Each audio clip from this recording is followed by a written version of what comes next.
Hey guys, Ludaeus here again, and today I'm bringing you another gameplay using the L86A2 on Talah Market. Alright, well, first things first, I love the L86A2, I love the look of it, I love the feel of it, I love the sound of it, especially when you're firing. It's got this absolute machine. And I've actually got the stats for it here, and the base damage is maximum of 25 and a minimum of 18.4, and you get a maximum of 25 between 0 and 10 meters, and it drops off at about 50 meters down to 18.4.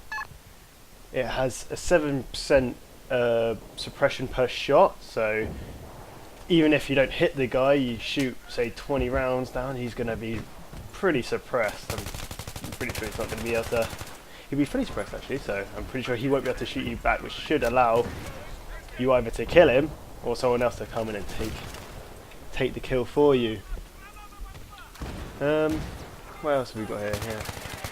Has a starting 46 rounds in a mag, and you can bump that up to 61 if you choose to have the extended mags perk with it, or attachment even. And it has a base reload time if you have one bullet in the chamber of 2.8 seconds, which is pretty slow, but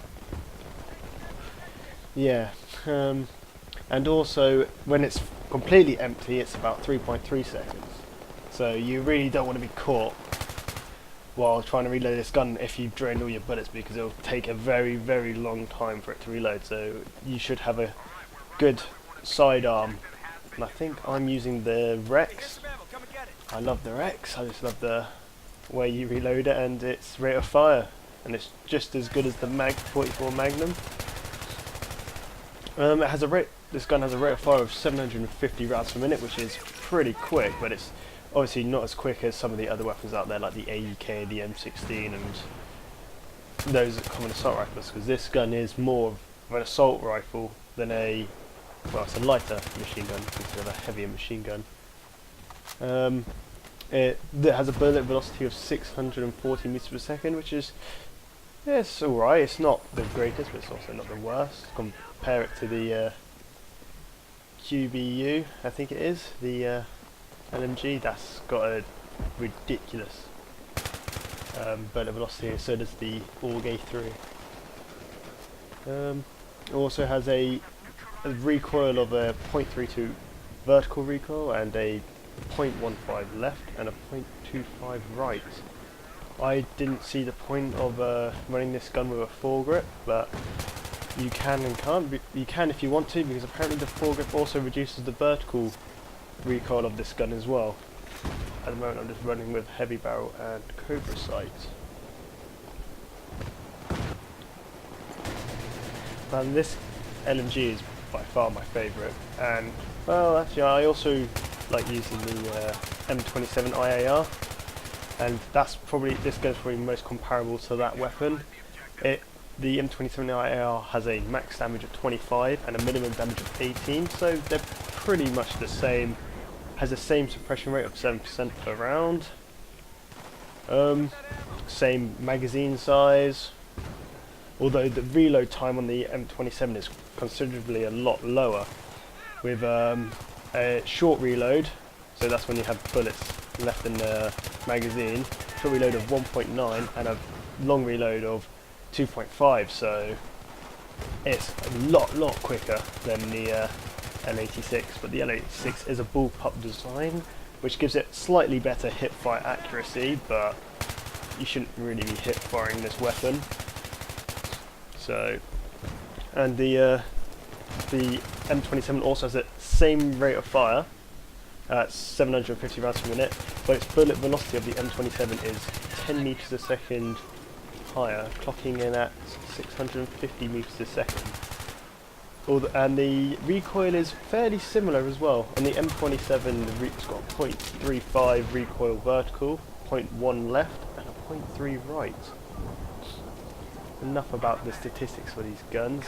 As you see, we are actually cleaning them off the board at the moment. We've got every single base, and we're making the last push for B. This morning my teammates haven't foolishly run out and meet my end to that dreaded M16. There's no way I would have won that firefight. That was a bit of a muppet for running out. But I see some of my teammates are further back, so I decided to spawn on them. You know, take it slow. Get a grenade up there, watch your back. Yeah, I see quite a lot of guys, I start shooting at him, get a couple of hit markers, and I get killed by someone. Oh, he always ends up being behind me on the ledge. Didn't look up for him. Luckily my team were there to revive. Got to get that lengthily reload in before and get into cover. I spot some guys off in the building there, and I try shooting at them, getting suppression kill assists. Well, I don't really have much to talk about. I don't know really what to talk about. Let me think.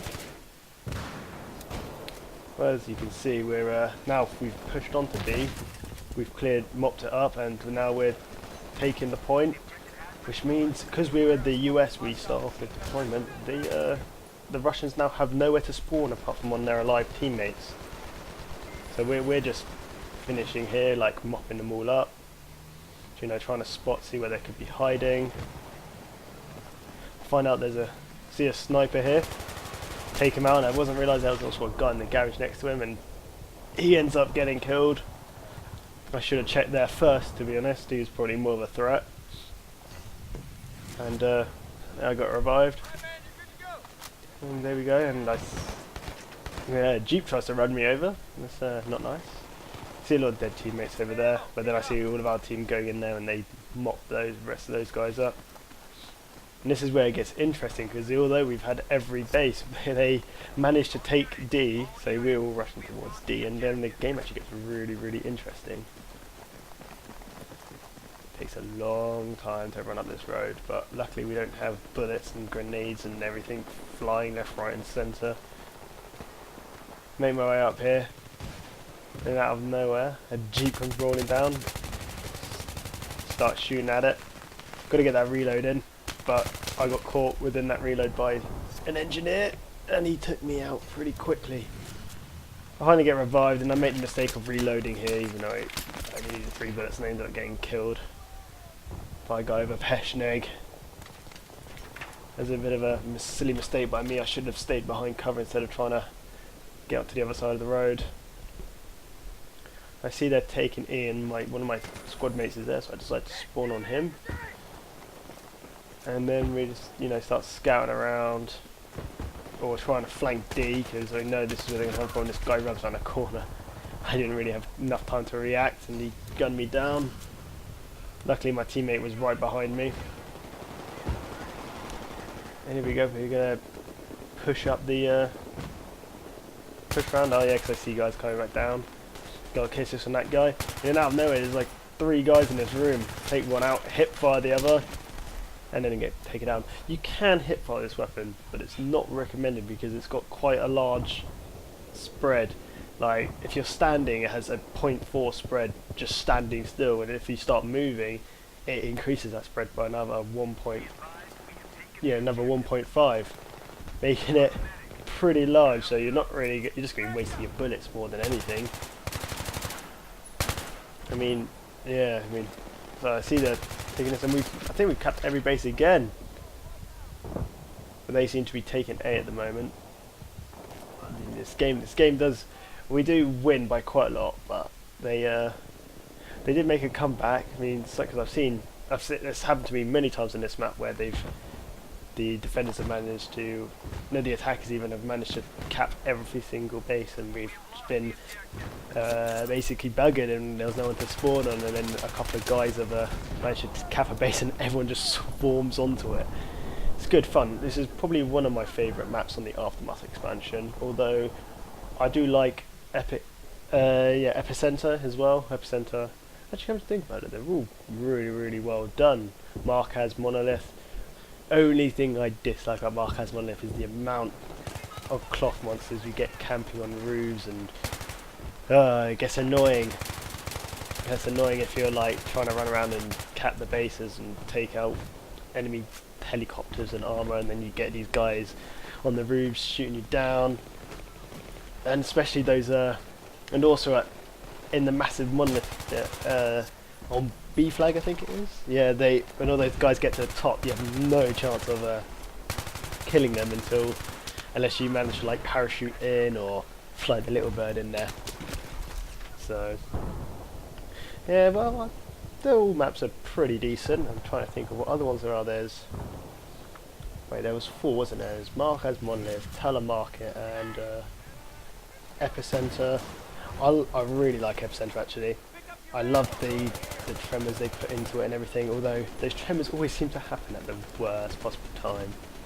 Like especially when you just have to line up a shot or something and it starts shaking about and you're just like, oh god, you've got to try and manage your recoil and keep it on target, and it just seems to be impossible. I've had a couple of fights where there's been me one-on-one with someone and we've just been shooting each other during this earthquake, then we end up having to go for pistols and we end up running out of that, so we're just standing there trying to knife each other. It's always good fun. Ah yes, the last one was the Zardi Palace. I really like that map. The whole concept of it is just absolutely brilliant. I mean, I like the palace in the middle. This is normally where main action happens, but I like having to then flank around to get to the other bases up top. And they also, all of these maps make really good rush maps. I haven't really played much rush on them, but when I have, we've had some really close games, especially on those 64 player servers where it gets a bit like it gets like a massive clusterfuck really towards the end.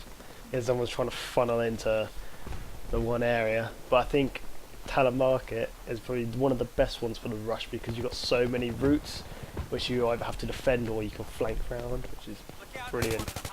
Look at this guy parking off in the Jeep. I managed to get kill assist. I didn't quite kill him, well, teammate mopped that guy up for me. I see here we're taking D and there was a guy who popped up behind me and I went to go find him. Couldn't find him, I was like, where is he? And then I see him drop dead and someone else took care of him. I was like, okay. Making sure there was no snipers kept at the back because the snipers on this map really do like going out in the back there and camping and whatnot. Which can be a bit frustrating, but it's also good fun to weed them out and take them out. It's also a very good place to place spawn beacons. Now that they've taken A, you know, you've got to keep an eye out where they will spawn. There's a guy right here, a bit of a firefight, but he beats me to it. And then I get the kill assist on him because I got revived by a teammate. Start trying to take this flag. I know it's like 3 guys in the corner, I managed to mop 2 of them up and then the 3rd one I miss. Now I go around to chase him, I end up losing him, I couldn't find him. I was like, where is he? He's not here, so I thought he'd like run round or something. I was like, well, best check D. This is a spot you should always check as well. Up on this roof there's always guys here and that's where he went to and some guys spawned on him, so I managed to mop up the double kill. I really do like the map, how there's all like the different levels and stuff. And silly me, committed suicide, I didn't realise I had little health. Luckily a squad was there and managed to get me up. I mean, the guys I'm playing with, really good players. I mean, all the players on this map were really good, so it's a bit of a close match towards the end, because look, after we did look at it, they already had the E flag and they've taken B and they're taking D already, so they're pushing back pretty hard. That's what I like. I love these tense gameplays. And I saw these 2 guys done. I was like, where's the 3rd guy? And then I realised, I was hoping for him to peek around the corner, but then I realised they traded at this point. Yeah, I was like, oh right, there's his dead body. So I keep running. Notice they've taken D, so I start pushing up round here. You want to be careful because you can hide. It's a really good place to hide within all those bushes and rocks. It's quite hard to see. I see some guy off in the distance like shooting at him and I fail miserably basically, and I couldn't see him, and then he comes up to my right there and he starts shooting me. He gets me down to 12% health. I was like, oh crap, where is this guy? Try spawning him and I see him moving about a bit and I was like waiting for him to peek up, and then he managed to get the peek on me and take me out. Not my best moment, but yeah, he won the firefight fair and square. He peaked better than I did. So I decided, spawn at C. C is the main flag you should take. on this map, because from C you can get to any base really quickly. So I recommend, if you're attacking on the US side, is to go around for D first, because it's just easier and you have the most cover to get to, and then push for C, because once you've got C, it's very easy to take the rest of the bases. And check that guy there. I'll get him back later, because he just sits in that one spot, camouflaged by the ivy and stuff hanging off the buildings. I spawned on this guy because I saw he was taking E back, and I was like, I might as well help him out. And there we go, throw a grenade, and I spot this guy right trying to flank around the back, take care of him. And I know there's more somewhere, because the guys on our team are getting chewed up, and I noticed I get shot from the back. I was like, oh god. Luckily my medic friend comes around the corner and drops me a health pack, so I get time to heal up before peeking. And I noticed there's guys on the other side of this archway, so I'll throw a grenade. You know, you might kill someone, you might not. You know, it's just to get them away from the point. And then I start pushing for C. Like I said, now that they've got C, they've got the easiest point to you know, take the rest of the bases from. Right? I feel a bit mean because I spawned, killed that guy, literally just spawned, and there's that guy camping up in that ivy. I managed to get a bit of a nice cheeky headshot. He was using the M27, which is a very good gun, and I do amazingly well here to stay alive. I do get taken out eventually, but I mean, I was like, oh god, keep it down, and then got killed by that guy. Couldn't quite get my last few shots on him. I mean, I only had 12% health, so I didn't do too badly. Mopped up four guys, I think it was. And I see one of my squad mate, he was playing defensive-ish, trying to push up because he was the last one alive. And I see some guy coming up behind him, he gets killed. I was like, I'll quickly swap the kit and, you know, revive and be a good teammate. And then we got the other guy spawn on us. So basically we've got a full squad in this one spot now. You know, the guy, this is the only problem with this, is if you're coming up this road, you've got to be careful. Look, you have to look both at your left and right, because they can spawn to your left where the jeep is, and they can get behind you, and it's very irritating when you've done all that work to push round and you get taken out by some guy you weren't aware of. And the 2 points I like playing when taking D is behind the rugs here, and where my squad mates are at the moment, behind the rugs there. Is that you get the most cover from all directions, and it's very easy to maneuver between all these covers. Like, so you don't get like shot. I see a guy spawn up there, and I see him, and I take him out quickly. There's another guy there. Get suppression kill assist. That sniper mopped him up. You know. Probably. And then you come down here, and I wasn't expecting there to be so many guys. I killed 2 of them. I was like, oh, there happened to be a 3rd one camping in that corner. I was like, oh, no. He ends up reviving his 2 teammates, and then there's a bit of battle because they end up getting stuck in there. I mean, I spawn on this guy because he sees we're dying down there, so he's like, oh, are they going to peek around the corner, or are they going to stay there? So I get out my grenade and, you know, throw it in there because I think he might be in that corner again. He doesn't. I get a hit marker on the guy who's round the corner, so I was like, oh god, peek it slow. You got to slow peek corners like this, because if you just run in there, you're going to get killed again. So, and that's what I end up doing in the end. I was like, screw this, let's just see where they are. And I was like, oh god, there's 3 of them right in the same spot, and I got taken out pretty quickly. It was a bit of a mistake for me. I shouldn't have done that. I should have held my ground or gone round, and that's where this one was like, right, I've got to flank round now. So I spawned on this guy because they've got A. We're going to take A, and I was like, right, well, I know that these guys are trying to push for D, so I'll come around the back of them. And I spot this, see the one guy, take him out, and I start getting shot in the back, and could have killed the other 2, but they get mopped up by my teammates, and that guy was camping up in the corner there where I just aimed. So that's a very good spot to put like a spawn beacon, or, you know, stay quiet if you're the last one left in your squad, because no one ever really checks up there. And I see that they've taken E, so we start pushing for E, and I foolishly was looking at the scoreboard, and then I ran around the corner, I wasn't paying attention. There was 2 medics in front of me. They mopped me up pretty quickly using the M416, which is probably the best assault rifle now in my opinion, although yeah, the best assault rifle is probably the M416 and the M16 and AEK. Spawn on these guys now in a pretty bad position. I mean, I take out the one guy trying to flank around the bus and get taken out. Then I get revived and I was like, oh god. See the guy get shot from behind, I was like, you know, I used to put a med pad down. I see the guys in the building, I just start spraying. Not the best thing to do in the world, and I kill one guy and I see him and he gets revived again and I start trying to kill them, and then he throws a grenade and I was like, oh, start backpedaling instead of trying to get up and move. And that's the end of the game. I hope you enjoyed this. It was a fun game to play, and the enemy team did very well to, you know, try and take those bases back after he cleaned them off the board twice. Thanks for watching. This is Ludaeus. I'll catch you later.